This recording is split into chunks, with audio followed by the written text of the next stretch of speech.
Shalom, and welcome to a message for the Parsha for Parshat Vayeshev.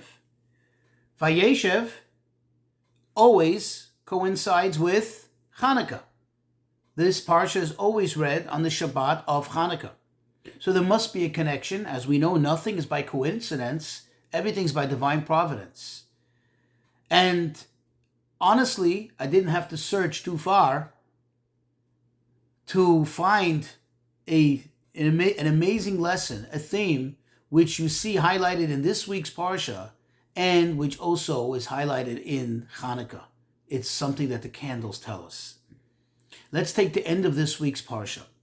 This week's Parsha is the story of Yosef and how he is mercilessly sold into slavery by his own brothers, and how in spite of all the challenges and all the difficulties that he's gone through and that he's going through, yet he always manages to rise above it. He always manages to have a positive outlook on life and, forges ahead and succeeds wherever he comes. If you think about it, that's an amazing lesson. He comes to Egypt as a slave. You would think he would be depressed all the time. He would be down. He would be barely functioning. No, he's not. He stands out as a successful person, and in fact, he's promoted to be in charge of everything. He reaches that point. Things are good, relatively, and suddenly again, he is falsely accused of something that he didn't even do by the wife of his master, and he gets thrown into prison. And there again, instead of, falling into depression and into despair, what does he do? He serves others. He helps others. He rises above everything. And something even more special. Towards the end of the Parsha, it tells us the stories of the two ministers of Pharaoh. One is the chief baker. One is the chief butler. Both of them were thrown into prison.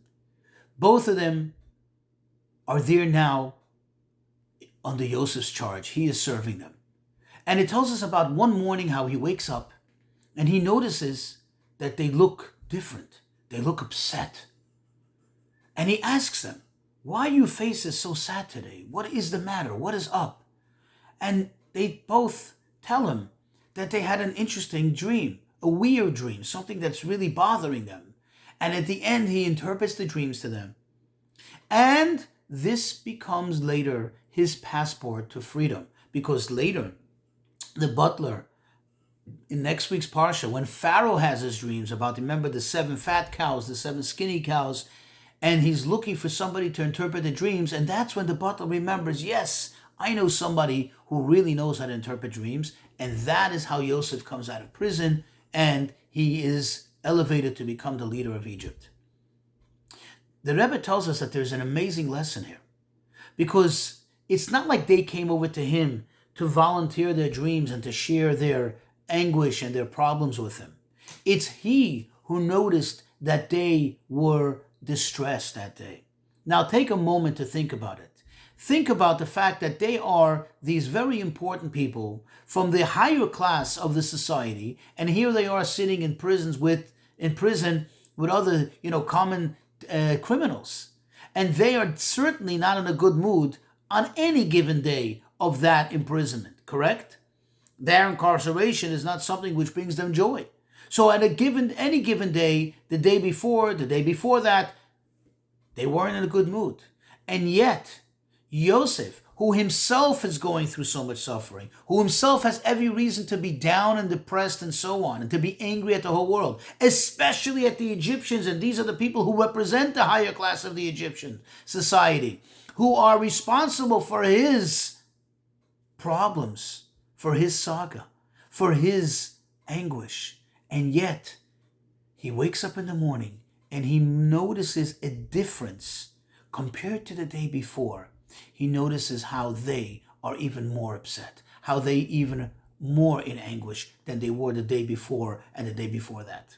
So that tells us something very special. A person, no matter what he or she is going through, no matter what kind of darkness we find ourselves in, we always have to be a light for others. We always have to shine. We always have to be there ready and available to help others. But it's not just about, okay, so I have to give from myself and just give, give, give. What is in it for me? Ultimately, this can be your biggest blessing. Ultimately, this becomes the source of your salvation, as it did in Joseph's case. And this is the same idea with the candles. If you think about it, where and when does a candle burn? And when it burns, in a certain sense, it's giving away from itself. It's burning. The candle is now becoming smaller and smaller, but it's giving off that flame. And that flame it doesn't need for itself. What does a candle need light for? It's for others. It's to illuminate the darkness. So even when we're all in darkness, what does a candle do? It gives to others. Every single Jew, and for that matter, every human being, as it says, Ner Hashem Nishmat Adam. The candle of God is the soul of man. Every single human being that has life, has a spark of godliness in them, is a light unto others, should be there to illuminate the darkness, to shine, to give, and to help others. May Hashem make this Hanukkah for you and yours, and for all of Klal Yisrael, for the entire world, a bright one, full of light and festivity, and may that light and festivity pour over into the entire year until the next Hanukkah, that it should be full of blessings and success and happiness for all. Shabbat Shalom and Chanukah Sameach. Happy Hanukkah.